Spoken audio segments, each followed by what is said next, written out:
Hello. അപ്പം ഞാനെൻ്റെ കൂൺ ഷെഡിൻ്റെ ഉള്ളിലാണ് കേട്ടോ.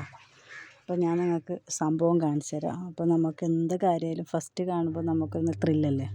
അതുപോലെ ഞാൻ എൻ്റെ കൂൺ ഷെഡിൽ ഫസ്റ്റ് ഉണ്ടായിട്ടുള്ള ഒരു കൂണ് കാണിച്ചു തരാൻ വേണ്ടി വന്നതാണ്. അപ്പോൾ അതാ നമ്മളെ സംഭവം ഇവിടെ എത്തിയിട്ടുണ്ട്. ഇതേണ്ട, ഇതെന്ന സംഭവം എന്ന് പറയുന്നത് ഇതാണ് പാക്കിംഗ് ട്രേ. കൂണ് കടകളിൽ കൊടുക്കാനുള്ള പാക്കിംഗ് ട്രേ ആണ്. അപ്പോൾ ഇതിന് ഒരെണ്ണത്തിന് 3 രൂപയാണ്. ഇത് ഞാൻ വാങ്ങിയിട്ടുള്ള ട്രിവാൻഡ്രം കൂൺ പുര എന്ന് പറഞ്ഞിട്ട് അവിടെ ഒരു ഇതില്ലേ, ഒരു സംരംഭം സർക്കാരിൻ്റെ ആണെന്നാണ് പറയപ്പെടുന്നത്. അതൊന്ന് ട്രിവാൻഡ്രം കൂൺപുര, അതാണ് അങ്ങനെ അറിയപ്പെടുന്നത് കട.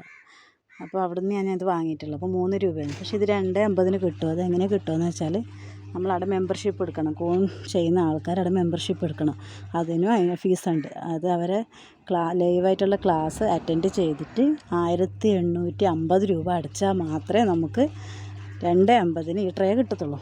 അപ്പോൾ അത് ഞാൻ ഏതായാലും 3 രൂപ വെച്ചിട്ട് ഒരു 50 എടുത്തിട്ടുണ്ട്. കാരണം എന്ന് വെച്ചാൽ നമ്മളെ ക്ലൈമറ്റിൽ എത്രയാവും കൂണ് ഒന്നും നമുക്കൊരു ഐഡിയ ഇല്ല.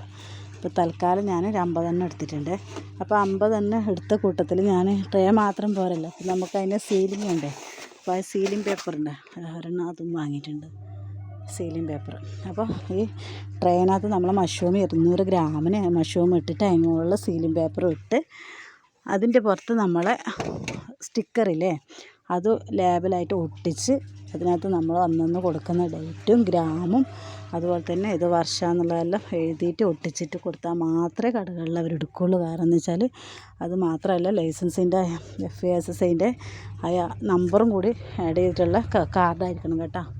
അപ്പോൾ നമ്മൾ ഫസ്റ്റത്തെ ആളെ കാണിച്ചേ, ഇതാണ് കേട്ടോ നമ്മൾ ഫസ്റ്റത്തെ കൂണ്. ഫസ്റ്റത്തെ കൊടുക്കും അത്യാവശ്യം നല്ല വലുപ്പമുണ്ട്. അപ്പോൾ നാളെ നമുക്കിതിപ്പം വിളവെടുക്കാൻ പറ്റും. അപ്പോൾ ഇന്ന് വിരിഞ്ഞിട്ടുള്ള മുട്ടകൾ എന്ന് പറയുന്നത് ഞാൻ കാണിച്ചു തരാം. ഉണ്ടല്ലേ, അപ്പോൾ നമ്മൾ വെട്ടിട്ട് തന്നെ കറക്റ്റ് വന്നിട്ടുണ്ട്.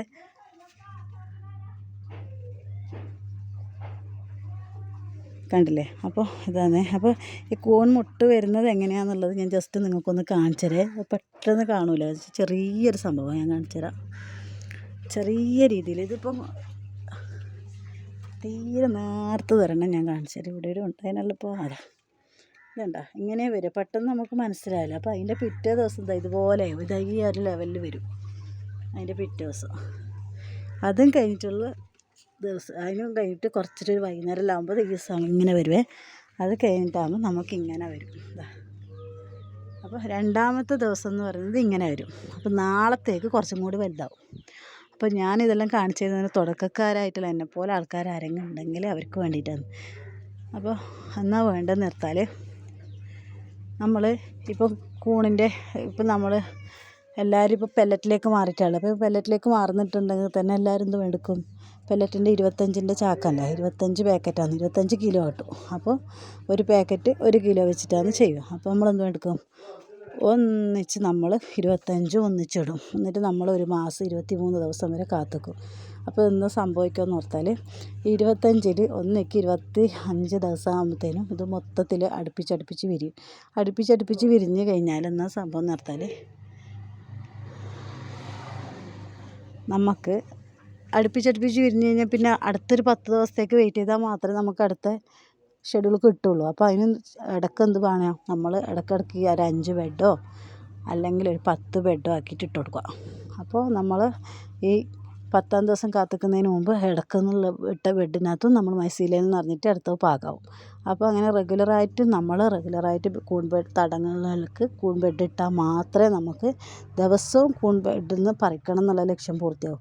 വല്ലപ്പോഴും ഇട്ടാൽ ശരിയാവില്ല. അപ്പം മാക്സിമം പറ്റുന്നവർ 1ക്ക് 5, അതും പറ്റാത്തൊരു 3, നല്ലോണം കഴിയുന്നവരാണെങ്കിൽ 10. അപ്പോൾ ഞാനിപ്പോൾ പുതിയ ബെഡ് ഇട്ടിട്ടുണ്ട്. ഇപ്പോൾ ഇതൊക്കെ ഇട്ടിട്ടുള്ളത് അറക്കപ്പൊടിയിലാണ്.